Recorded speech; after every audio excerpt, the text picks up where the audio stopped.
story? Well, our next guest was selected as the new chairman of the House Homeland Security Committee yesterday. He is joining us now, Tennessee Congressman Mark Green. Congressman, good to see you. Yeah, good to be on the show with you. Thanks for having me. You bet. Well, congratulations. You guys obviously have a lot on your plate now. Your colleague, though, over the chair of the House Intelligence Committee, Mike Turner, sent a letter to the Director of National Intelligence asking for a damage assessment on these documents that were found with President Biden. Have you talked to him at all, and what are your concerns? Well, I haven't had a chance to talk to Mike. We all knew about it. It was, we were notified of the breach, but we haven't actually gotten together and talked about it.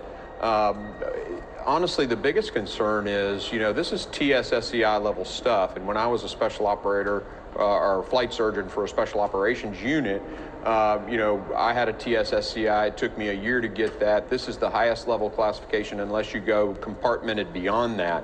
And these things were at a school, people had access to it. My concern is that there are some national security secrets that are there on those documents, and we want to know exactly what those documents contain. And as Mike, as you referenced Mike's quote, what the damage is to our country. Congressman, I do want to shift gears with you because your colleague, Pat Fallon, today filed an article of impeachment against Secretary of Homeland Security Alejandro Mayorkas, actually on Newsmax. You've said yourself that one of the first goals as Homeland Security Chair is to get Secretary Mayorkas to testify before your committee. So how soon do you think that you'll be able to make that happen?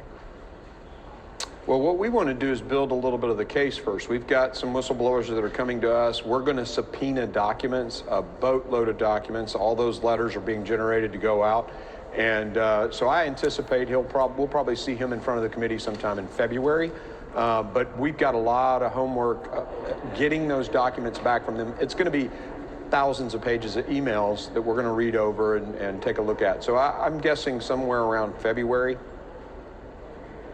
So let me ask you this, Congressman. When people talk to you as sort of as a former special operator, as the chairman of the Homeland Security Committee, and prior to that, just as a member of that committee, what do you tell them about the threats that we face as a result of the way the border is being handled under this administration?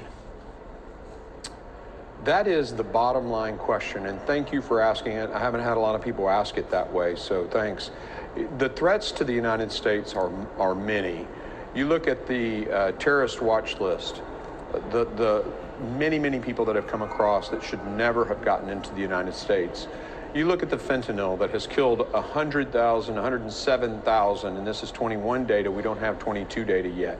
107,000 Americans. We lost 3,000 Americans, in 9/11, and we went to war for 20 years.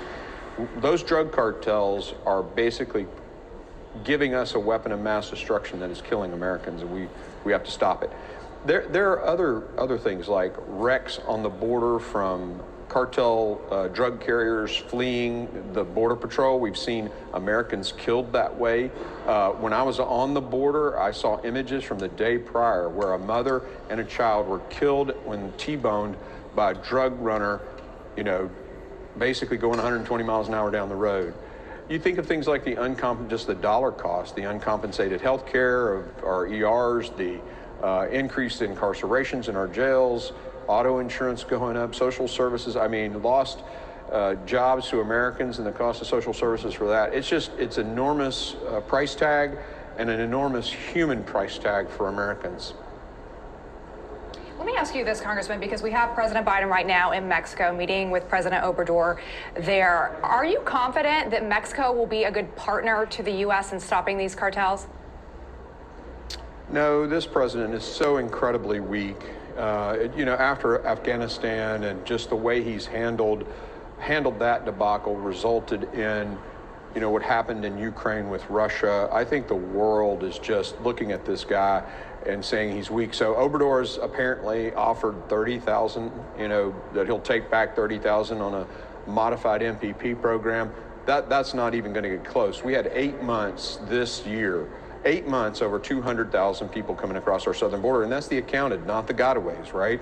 So, you know, everything the president is doing is just speeding people into our country, and now he's down there at his, you know, sterile photo op for 2024, saying he's going to come up with an app that helps. I can just see it now. It's insane what this administration is doing. It's just the stupidest thing. I mean, I try to be kind, but I mean, it's ridiculous. It's absolutely absurd. Yeah. Congressman Green, congratulations on that chairmanship. Look forward to having you back with us soon. Thank you so much. Have a good day.